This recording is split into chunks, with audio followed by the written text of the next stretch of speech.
All right, ladies and gentlemen, so today we're going to be taking a look at the vocabulary that we talked about yesterday and how that can help us find the measurement of missing angles. So in a parallel line diagram, only two things can happen. The first one is that the angles are congruent.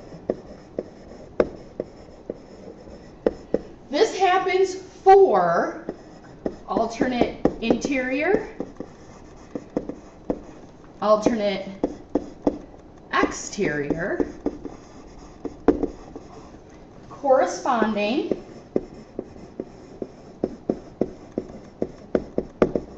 and vertical angles.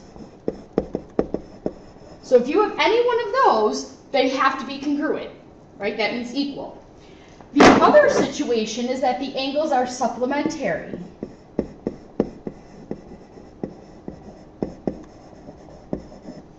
Okay, this happens for linear pairs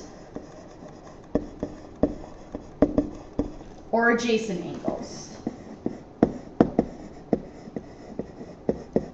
Right, and we know that the word adjacent means that they are next to each other. Okay, so the first thing you have to do is that you're going to have to be able to figure out, well, what's the relationship before you worry about figuring out any numbers. So it says here, suppose the measure of angle 1 is 130 degrees. So angle 1 is right here. We want to know what's the measurement of angle 5. Well, before I can figure that out, I need to know what's the relationship between them. So angles 1 and 5 are alternate exterior, which means that angle 5 has to be 130 degrees because they're equal to each other. All right, so now let's take a look at number 2. Describe the relationship between angle 8, which I know it's a little fuzzy, is down here, and angle 16. So here we have two sets of parallel lines, but it doesn't really matter. I'm only focused on this bottom part, right? So these are in the same position, so those are corresponding angles, which also means that they're going to be congruent. So if I knew what one was, I'd be able to figure out the other. All right, let's try another example. Suppose that V is parallel to W, so there's your parallel lines. D is the transversal. Okay, the measure of angle 4, which we're talking about right here, is 62. We want to know what's the measure of angle 5. So again, same idea is that I have to first figure out, well, what kind of angles are they, and then I'll be able to figure out the measurement. So these are alternate interior, which means angle 5 has to be the same as angle 4, which is 62 degrees. This little m, we talked about this last year, means measure, by the way. Okay, a furniture designer built the bookcase shown. Okay, there's our bookcase. Line A is parallel to line B, so here are your parallel lines. And if the measure of angle 2 is 105, so we're talking about this one right here, we want to know the measure of angle 6, which is right there. And the measure of angle 3, but let's worry about the measure of angle 6 first.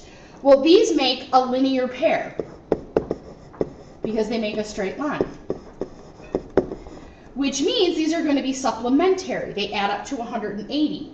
So to get angle 6, I have to do 180 minus 105, which should give me 65 degrees is angle 6. Okay, well, I also want angle 3. Well, angle 6 and angle 3 are alternate interior, which means angle 3 also has to be 65 degrees. Okay, and then we could write that out. How do you know? Well, angle 2 and angle 6 are supplementary.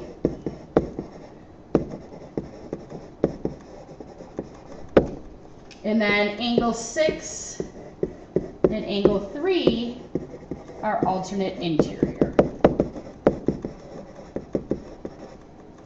Okay, let's try another example.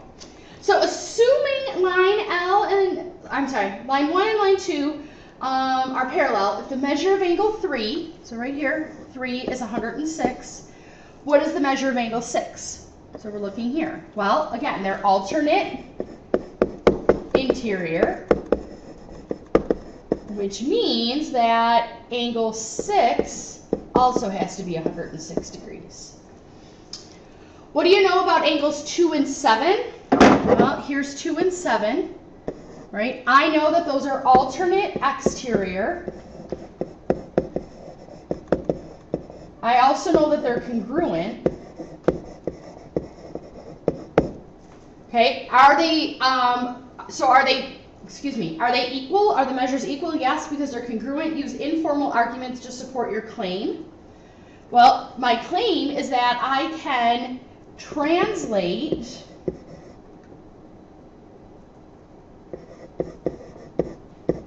and rotate angle 2 to get to angle 7. All right. If line 1 and line 2 are parallel, what do you know about angles 1 and 5? Well, here's 1 and 5. I know that they are corresponding. I know that they are congruent. And what is my informal argument? Well, my informal argument is that I can translate angle 1 to get to angle 5. Right? And if we know from the first or the second part of the chapter that if I can do one or more rigid motions to get from one to the other, they have to be congruent. Okay. Number 8, in the figure, line M is parallel to line N, and P is perpendicular to line, or Q is perpendicular to line P. The measure of angle 1, right here, is 40. What's the measure of angle 7? So this one's a little bit more involved, right? Here we have angle 7. Well, I know that angle 3 also has to be, because it's down here, I know that angle 3 also has to be 40 degrees. I know that this one is 90, and that 7, 8, and 3 all make a right angle, or make a straight line. So I can do 40 plus 90 is 130, and take that away from my 180 because it is a linear, a straight line.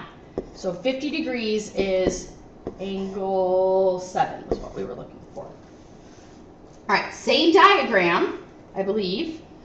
This time they're telling me angle 6, which is right down here, is 55.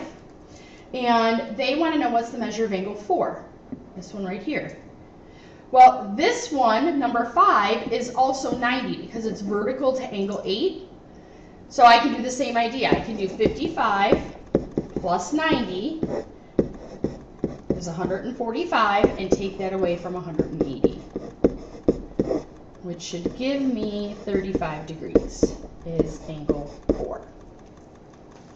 Okay, so little lesson summary here, which I'm not going to read to you, but basically it's telling me that if I can, if I know what the angles are, and I can do a rigid motion or a sequence of rigid motions, and they have to be congruent.